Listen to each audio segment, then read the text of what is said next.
तो दोस्तों, आप सब सुन रहे हैं, हमें बहुत अच्छा लग रहा है। मुझे बताते हुए बड़ा हर्ष हो रहा है कि आज के प्रमुख श्रोता हमें मिले हैं श्री पांडुरंग विट्ठल सूर्यवंशी और सौभाग्यकांक्षिणी वंदना पांडुरंग सूर्यवंशी। और ये बताते हुए मुझे बड़ा और भी उससे ज़्यादा हर्ष हो रहा है कि श्री पांडुरंग सूर्यवंशी जी, आप उप विभाग प्रमुख शिवसेना सिंधे गुट, ठाणे, महाराष्ट्र राज्य की ठाणे शाखा से बिलोंग करते हैं। और उनकी ये धर्मपत्नी हैं सौभाग्यकांक्षिणी वंदना पांडुरंग सूर्यवंशी। आप महिला उप विभाग संगठक हैं मध्यवर्ती शिवसेना शाखा ठाणे।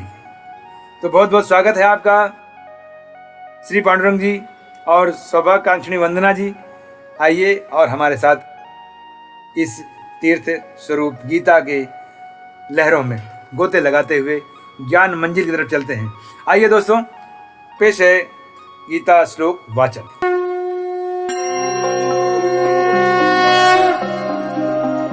शनैः शनैः रूपेर बुद्ध्या धृतगृहीतया आत्मसंस्थमनः कृत्वा न किंचिदपि चिंतयेत। अर्थात संकल्प से उत्पन्न होने वाली संपूर्ण कामनाओं का निशेष रूप से त्याग कर और मन के द्वारा इंद्रियों के समुदाय को सभी ओर से भली भांति रोककर क्रम क्रम से अभ्यास करता हुआ उपरति को प्राप्त हो तथा धैर्य युक्त बुद्धि के द्वारा मन को परमात्मा को स्थित करके परमात्मा के सिवा और कुछ भी चिंतन ना करें। तुरंत आप आसमान नहीं छू सकते हैं। आपको प्रैक्टिस करनी पड़ेगी, अभ्यास करना पड़ेगा।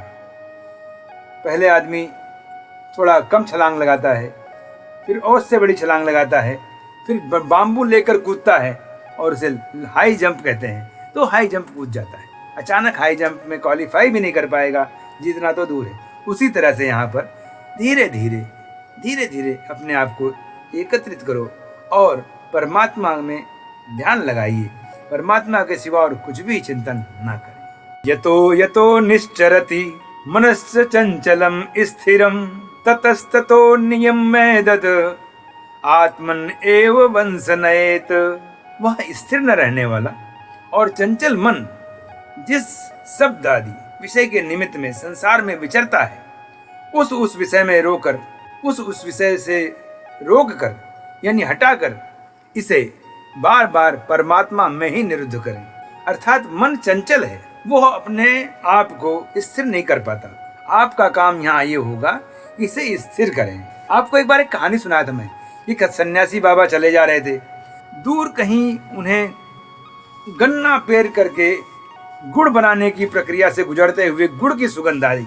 अब वो एक बार दूसरी बार छोड़ो चले जाना, लेकिन उनके कदम उस तरफ मुड़ गए जहां से वो खुशबू आ रही थी और वो महात्मा जो है धीमे धीमे वहां आ गए। कौन लेके आया उनको? उनका मन लेके। अपने मन को वो समझा न सके और अपने आप 2 कदम चल पड़े डगमग और पहुंच गए कहाँ? जहां पर वो गुड़ बन रहा था। महात्मा को देखकर किसान बड़ा प्रसन्न हुआ। आइए महात्मन, धन्य भाग मेरे कि आपके चरण पड़े। प्रभु पधारिए। बड़े भाग्य से ही ये पीताम्बरधारी हमारे किसी दरवाजे पर पहुंचते हैं, तो आइए आपका बहुत बहुत स्वागत है। वहां पर क्या कहा पीताम्बरधारी साधु ने, महात्मा ने, कि नहीं, मुझे आपका गुड़ नहीं चाहिए, मुझे चाहिए ये जो खोल रहा है, ये राब बनी हुई है, इस राब से निकालिए और 2 बूंद मेरी जीभ पर रख दीजिए, ताकि मेरे मन को, मेरी इंद्रियों को ये समझ में आ जाए कि इसका क्या परिणाम हुआ जो वो मेरे बस में नहीं थे। बहुत सारे किसान लटक गया बेचारा, नहीं प्रभु मुझसे गलती मत करवाइए। कहना नहीं तो मैं तुम्हें श्राप दे दूंगा। अब मरता क्या न करता। किसान ने क्या किया, डफली निकाली, उसे डबली कहते हैं, जो जिससे करते हैं ना डबली, वो डबली से कांच के और 2 बूंद निकाल करके महाराज को बोला आइए महाराज। फिर बाएं तरफ ले जाकर 2 बूंद उन्होंने रखा। महाराज जी एकदम चूम चाम के सही हो गए। लेकिन उसके बाद मजाल जो महाराज की जीभ या महाराज के मन उनके बस में नहीं था। हरदम महाराज ने अपने मन को अपने वश में रखा। तो विद्यार्थियों, प्यारे मित्रों, आपसे ये कहता हूं कि काग चेष्टा बकुल ध्यानम स्वान निंद्रा तथैव च। ये विद्यार्थी के 5 लक्षण हैं। काग चेष्टा बकुल ध्यानम स्वान निंद्रा तथैव च। कव्वे के जैसे आप रहिए, बकुल ध्यानम, बकुला जैसे ध्यान। आपने बकुला देखा है? तालाब में खड़ा रहेगा, मछली की तरह ध्यान रहेगा उसका, कुछ भी जाए आए उससे उसको मतलब नहीं, लेकिन उतना परफेक्ट ध्यान उसका रहेगा कि जैसे ही मछली बलक की टड़क से उठा अपने चोंच डालेगा और पकड़ लेगा। काक चेष्टा बकल धानम स्वान निंद्रा, स्वान मतलब कुत्ता, कुत्ते के जैसे सोइए, एकदम नहीं घोड़ा बेच के सो जाओ कि सुबह 10 बजे सो रहे हैं। हाँ, एक बात आप कह रहा हूं, आजकल चलन चल पड़ा है कि सारे विद्यार्थी मित्र मिल करके रात को 1 बजे तक 2 बजे तक गप्पे मारते हैं। फिर क्या है भाई, सुबह उठना कितने बजे, 8 बजे, 9 बजे, 10 बजे। ये गलत बात है, ये बहुत ही गलत बात है। आप समय से सोइए, क्योंकि ये जो हमारे शरीर हैं, शरीर में जो वायु चलती है, ये वायु अपने नियमानुसार चलती है। जब वो सीधा चलती है तो आप सोए हो, ये उल्टे भी चलती है तो आप उत्सर्जित होते हैं, जाकर के अपना शौचालय ये सब मल मूत्र त्याग करते हैं। तो ये जब उल्टा चलती वायु तब होता है। तो आप उस समय सो रहे हैं तो निकलता नहीं। फिर क्या होता है कि फिर भैया मुझे कब्ज हो गया है, फिर क्या हो गया है, मुझे थोड़ी देर के बाद डायबिटीज हो गया है, बीपी हो गया है, मेरा ब्लड प्रेशर लो हो रहा है, मुझे हेडेक हो गया है, सर दुख रहा है। तो समयानुसार कीजिए, हर चीज समय पे ही अच्छा लगता है। अगर समय से पहले ही, कहते हैं ना समय से पहले भाग्य से अधिक कुछ नहीं मिलता, उस तरह से हर चीज समय के लिए ही बांधी है। ये जो भी जितना ये विश्व है, ये समय का गुलाम है। समय ही इन्हें उठाता है, समय ही इन्हें गिराता है। अगर आप समय का साथ नहीं दोगे तो समय आपका साथ कभी नहीं देगा। इसलिए मुझे कहना पड़ रहा है कि संयमित होकर विद्यार्थी मित्रों, आप सब समय से उठिए, समय से सोइए, समय से खाना खाइए और समय से पढ़िए। पढ़ लिख कर माँ बाप का नाम रोशन करिए, गुरुओं का भी मस्तक चलने लायक बनाइए। सबसे ज्यादा पसंद कौन होता है? अगर कोई विद्यार्थी उसका कलेक्टर बन जाए, कमिश्नर बन जाए, बड़े ऊंचे पद पे पहुंच जाए, तो माता पिता को जितनी खुशी होती है उससे कई गुना अधिक उसके गुरुओं को होती है, गुरुजनों को होती है। समझे ना? तो इस तरह से अपने माता पिता और गुरुजनों का नाम आलोकित कीजिए और आज से समयानुरूप अपना व्यवहार शुरू कीजिए। कि प्रशांत मनस्सम हैनम योगिनम सुखमुत्तमम उपैति शांत रजस्सम ब्रह्मभूतम कल्मसम।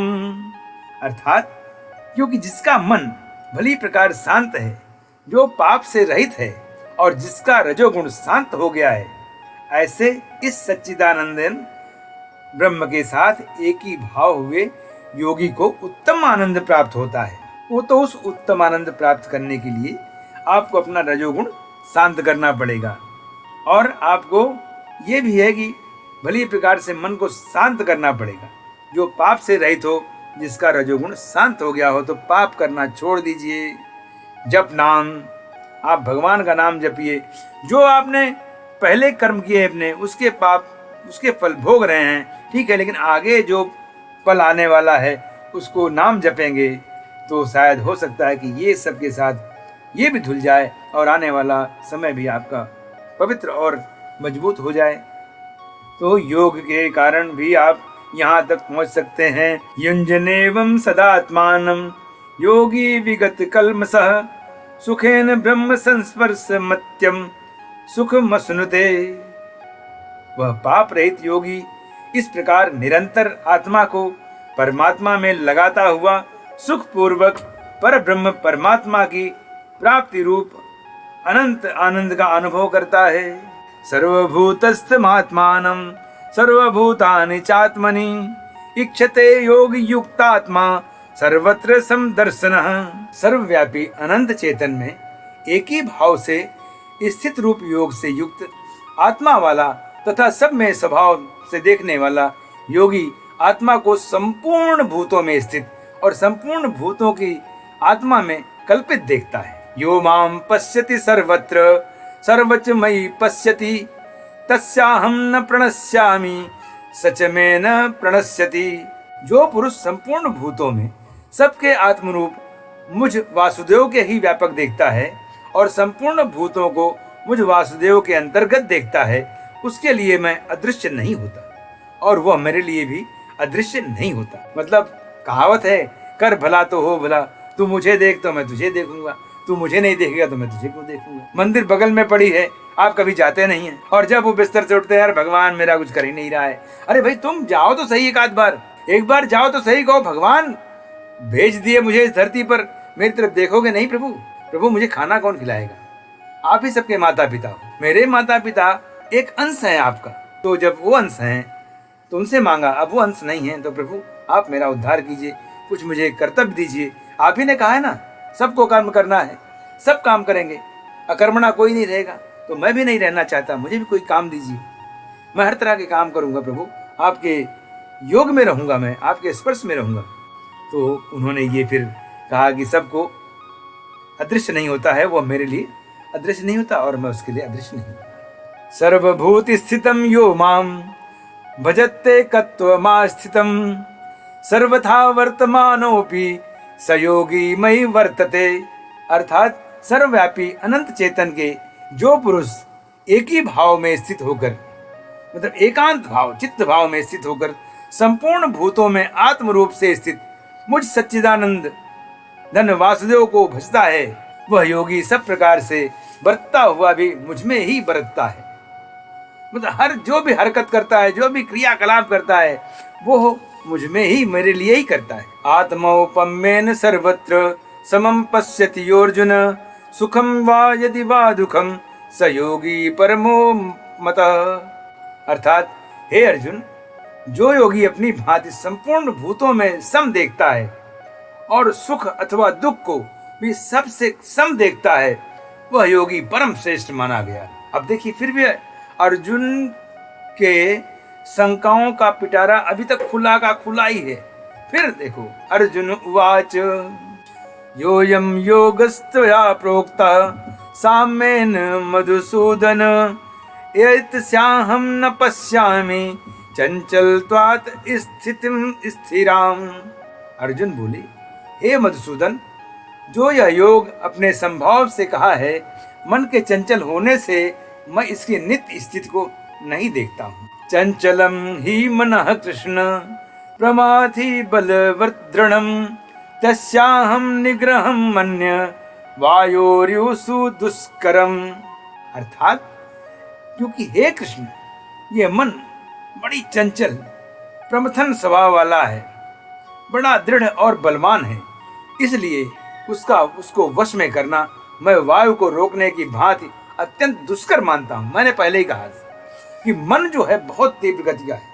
एक बार घोड़ा वश में किया जा सकता है, हाथी वश में किया जा सकता है, पर मन नहीं। तभी तो इतने बड़े महंत, इतने बड़े साधु पहुंच गए थे वहां, कहा जहां गुड़ बन रहा था वहां। इसलिए मन को वश में करना बहुत जरूरी है। आदमी कहते हैं कि अरे वो बह गया, अरे ये कर गया, वो कर गया। कोई तंबाकू खाता है, कोई शराब पीता है, ये उसके चंचल मन को वश में नहीं कर पा रहा है। बहुत कम लोगों को देखा होगा आपने कि नशे के शिकार हुए हैं और फिर नशा छोड़ दें। बहुत ही कम, बहुत मतलब 100 में से 1% जो नशा छोड़ देते हैं, नशा से मुक्ति हो जाते हैं। नहीं तो उसे ही कहते हैं कि वो नशा क्या है, आपके मन को नशा खींचता है कि मेरे पास आओ, मैं तंबाकू खाओ, ले फिर सुट्टा मारो, ये करो। आजकल तो क्लब चल पड़े हैं, हुक्का वाला, ये फिर कौन सा पार्लर है, हुक्का पार्लर, ये पार्लर, वो पार्लर। अगर आप सब जाते हो वहां तो मेरी बात मानिए विद्यार्थी मित्रों, युवकों युवतियों, जो भी हो, तुरंत छोड़ दीजिए। इसका आपके शरीर पर तुरंत पड़ता है अपराध। जो शरीर आपका 40 साल में बुढ़ा होने वाला है, मैं कहता हूँ वो 25 साल में बुढ़ा हो जाएगा। हुक्का पार्लर जाने वालों सोच लो, आपको वहां पता नहीं कौन कौन से तंबाकू उसमें डाल के पिलाते हैं। और फिर मैं उनसे भी कहता हूँ जो ई सिगरेट पीते हैं, उनको भी कहता हूँ छोड़ दीजिए। बहुत लोग देखता हूँ 3-4 लोग गैंग बना करके चले जाते हैं, गांजा फिल्म खींचते हैं, वो भी छोड़िए। वो भी आपके शरीर को खत्म कर रहा है। माता पिता ने कितने प्यार से ये शरीर आपको दिया है। आपको याद होगा अकबर बादशाह जो थे, वो यूं ही नहीं पैदा हुए थे।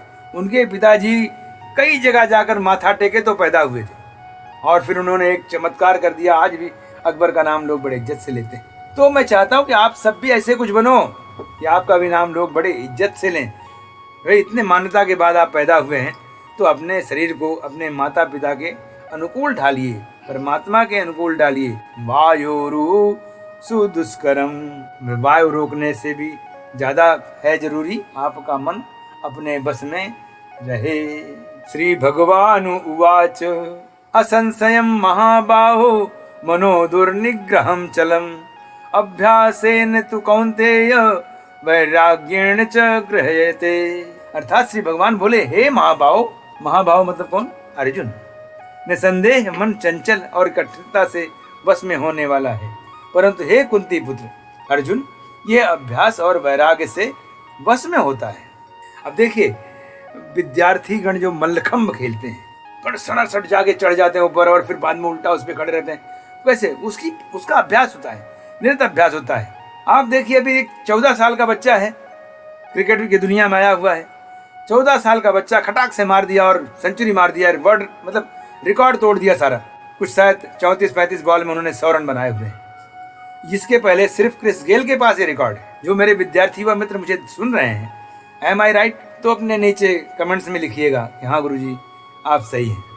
तो वैसे आप बनने की कोशिश करिए। मेरे कहने का मतलब कि आप जिस भी क्षेत्र में उतरिए, आप एक प्रतिभा हैं, आप जिस भी क्षेत्र में उतरिए तहलका मचाइए और भगवान को सुमरते रहिए। अपने माँ बाप के पैर चरण स्पर्श करिए निकलने से पहले, उसके बाद गुरु मिले तो गुरु के भी चरण स्पर्श करिए, और फिर जहाँ जा रहे हो वहाँ जाइए और तहलका मचाइए, भौकाल खड़ा कर दीजिए कि भाई आ गए।